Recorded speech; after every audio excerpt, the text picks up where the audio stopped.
लेकिन इसका असर कंपनी के बैलेंस शीट पर नहीं दिखता।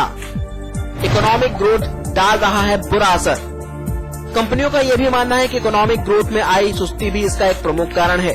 लोगों के लिए बचत करना मुश्किल हो गया है, लोन महंगे हैं और महंगाई दर भी बढ़ रही है। ऐसे में रियल एस्टेट सेल्स के आगे भी कमजोर बने रहने की आशंका है। प्रॉपर्टी एक्सपर्ट, समाचार प्लस। जहां फेस्टिव सीजन के खत्म होने के बावजूद रियल एस्टेट कारोबारियों के बीच में मंदी को लेकर अब भी तनाव बढ़ा हुआ है और कई तरह के प्रलोभन देने के बावजूद सेल्स में बढ़ती गिरावटों का दौर लगातार जारी है। क्यों आखिर इस तरीके की वजह लगातार बन रही है? प्रॉपर्टी एक्सपर्ट शरद बंसल जी इस वक्त हमारे साथ जुड़ चुके हैं। शरद जी, बहुत स्वागत है आपका समाचार प्लस में। सबसे पहला सवाल ये आपसे जानने की कोशिश करूंगा, आखिरकार सेल्स में गिरावट क्यों इस तरीके की दर्ज की जा रही है? लगातार प्रलोभन भी दिए जा रहे हैं लेकिन उसके बावजूद स्थिति जस की तस है। देखिए, जितना भी रियल एस्टेट इंडस्ट्री है जी, इसमें डेमोग्राफिक प्रोजेक्शंस हैं। इसमें कोई रियल एस्टेट को कोई आंकड़े ऐसे नहीं होते जिसके ऊपर पूरा निर्भर करा जा सके जी। इन आंकड़ों के बेसिस पर हम प्रोजेक्शन लेते हैं, इतना फ्लैट बनाएंगे, इसकी जो कॉस्ट रखेंगे, इतने दिन में बना लेंगे।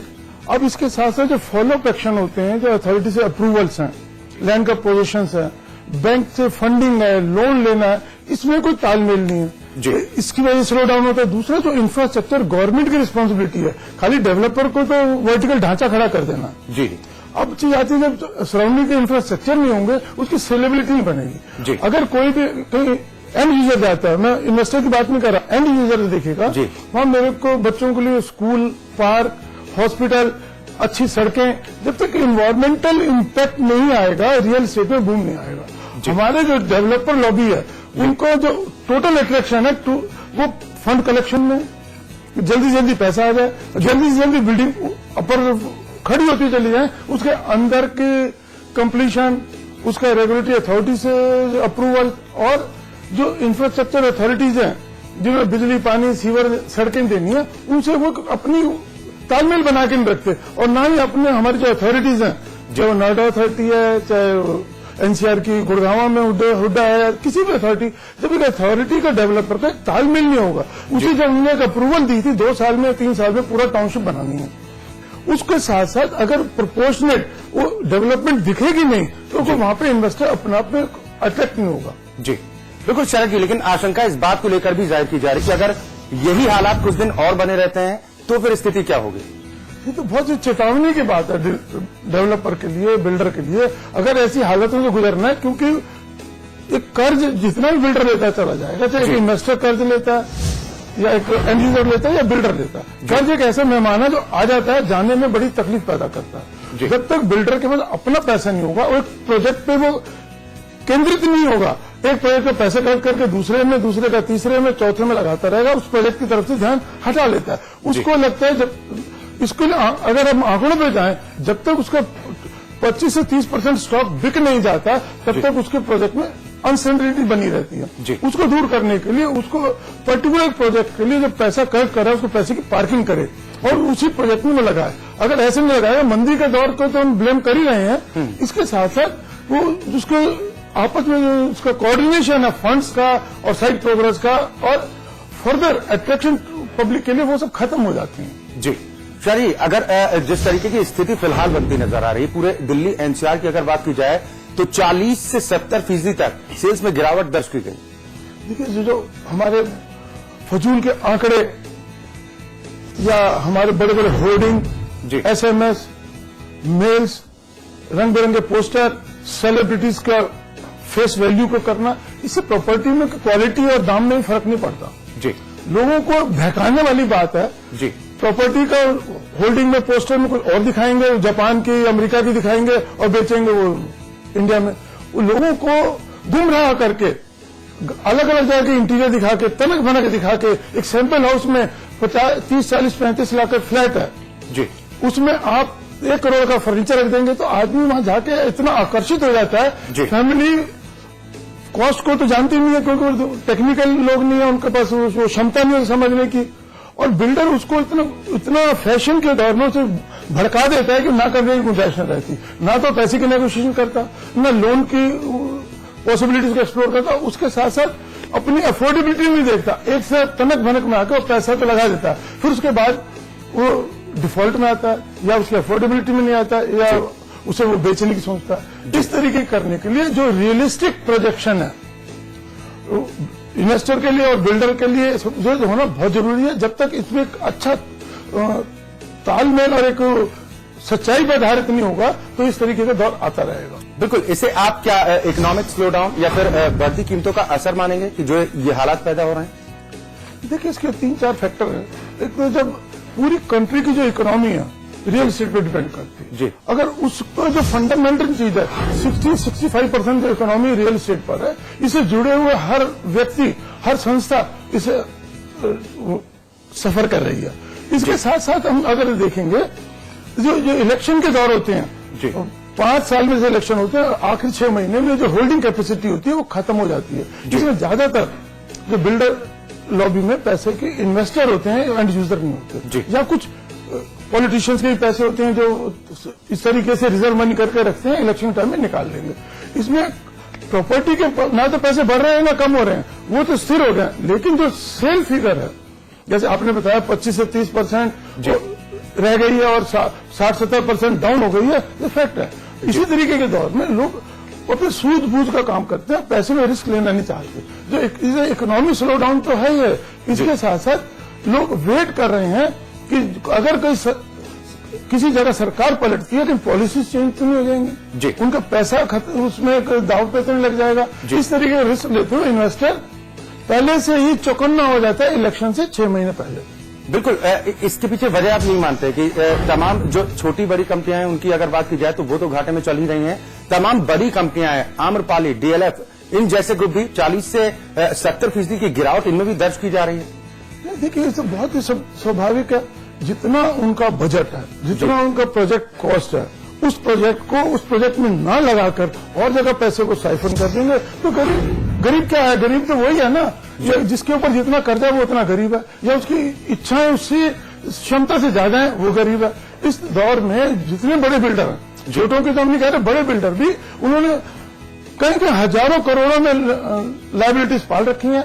अब उनको और की दौड़ में लगे हुए हैं, ये नहीं देखते जो प्रोजेक्ट हाथ में अपने नाम को, पब्लिक के पैसे को, उसको बचाने की कोशिश करने से एक प्रोजेक्ट पूरा कर लें, जब वो 70% हो जाए तो दूसरे में हाथ डाल लें।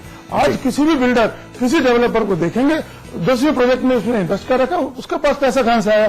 बैंक लोन आज इतनी सख्त टर्म कंडीशन पे देता है, मार्केट से जो लोन उठाते हैं, जो फाइनेंसर देते हैं, वो अपनी शर्तों पे देते हैं।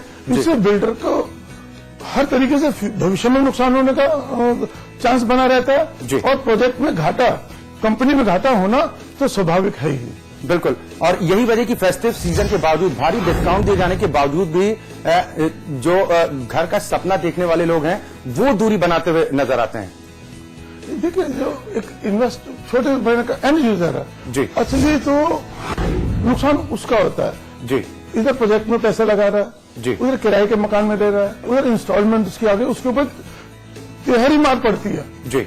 बिल्डर को पैसे नहीं देगा, फ्लैट कैंसिल हो जाएगा जी, बैंक को लोन रिटर्न नहीं करेगा, वो डिफॉल्ट में आ जाएगा, और किराया कब तक भरेगा? बिल्डर झूठे वायदे करके 2 साल का 3 साल का प्रोजेक्शन देते हैं, 5-5 साल तक फुर्सत नहीं लेती। उसके ऊपर हमारी सरकार का वो ऐसा रुख है कि वो उसके जो इंफ्रास्ट्रक्चर कनेक्टिविटी के ऊपर ध्यान नहीं देती। खाली एक स्ट्रक्चर बन जाने से, फ्लैट बन जाने से, एक टाउनशिप बन जाने से वो उसकी सेलेबिलिटी नहीं बढ़ती।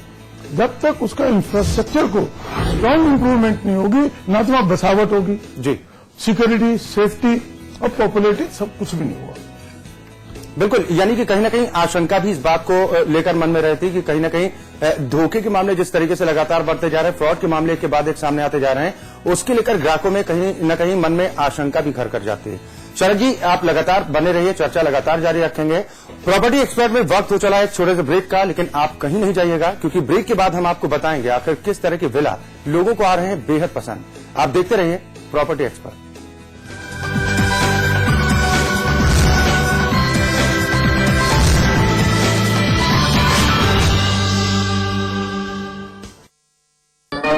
ये कहानी है आवारा हूँ बॉलीवुड के शोमैन की। प्यार हुआ, इकरार हुआ है प्यार। ये कहानी है राज कपूर की। देखिए फिल्मी सफर रात 8:30 बजे सिर्फ समाचार प्लस पर। होने वाला है, गांठे नहीं बांधा है, निकाल गमछा बांध गांठ। पहला गांठ पंजीकरण कराओ, और दूसरा गांठ पैसा बचाओ, और तीसरा गांठ डिलीवरी के लिए सही जगह चुने, और चौथा गांठ सरकार की मुफ्त गाड़ी का लाभ उठाए। 4 जरूरी चीज याद रखने के लिए कुछ खबरी हो तो जननी शिशु सुरक्षा कार्यक्रम का लाभ उठाए।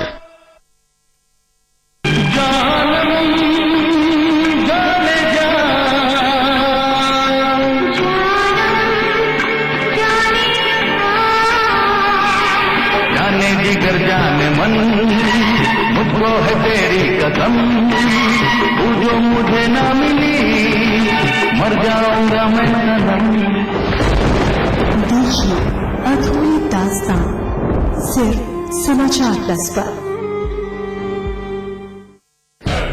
जंग का एक मैदान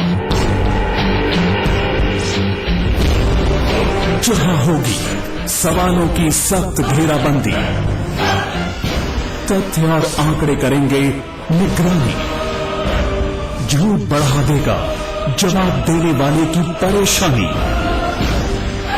तर्क तोड़ देगा जुबान पर लगे ताले, दिल का भेद निकाल लाएंगे सच के नुकीले भाले।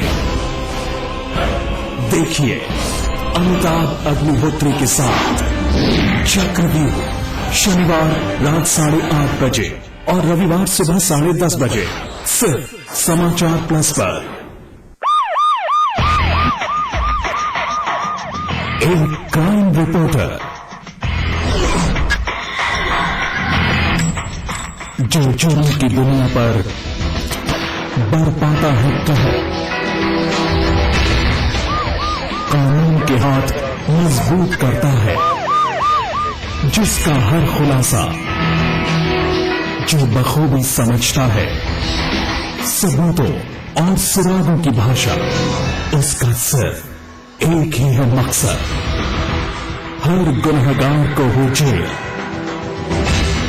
देखिए प्रवीण साहनी को सिर्फ समाचार प्लस पर। खबर वही जो हमने कही। हम रोज 50 नए मरीज देख रहे हैं, महीने में करीब 1000। 80 से 90% मुंह के कैंसर तंबाकू चबाने से होते हैं। ये मुकेश की कहानी है। मेरा नाम मुकेश है, मैंने करीब 1 साल गुटखा चबाया, अब मुझे कैंसर हुआ है, मेरा ऑपरेशन हो रहा है, शायद मैं इसके आगे बोल नहीं सकता। अफसोस मुकेश बच नहीं सका, और वो सिर्फ 24 साल का था। खैनी, पान, गुटखा, पान मसाला सब जानलेवा है।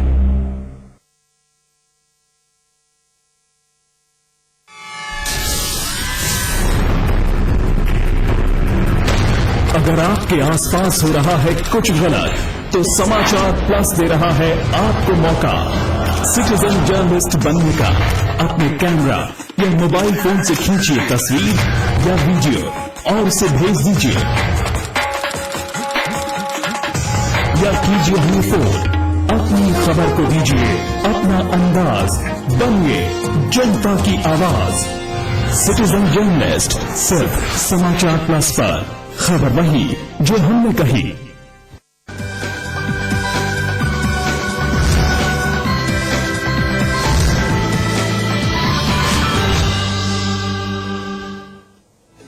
ब्रेक के बाद आप सभी का स्वागत है हमारी खास पेशकश प्रॉपर्टी एक्सपर्ट में। दोस्तों ब्रेक पर जाने से पहले हम आपको बता रहे थे कि कैसे इन दिनों मंदी ने रियल एस्टेट कारोबारियों के कारोबार में भूचाल ला रखा है, लेकिन बढ़ती मंदी के बावजूद बिल्डरों की ओर से बनाए गए विला का क्रेज लोगों में बढ़ने लगा है।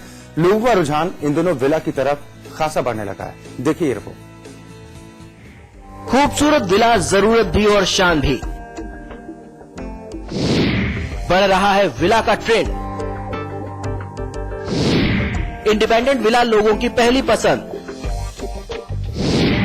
विला में मिलता है सुरक्षित वातावरण,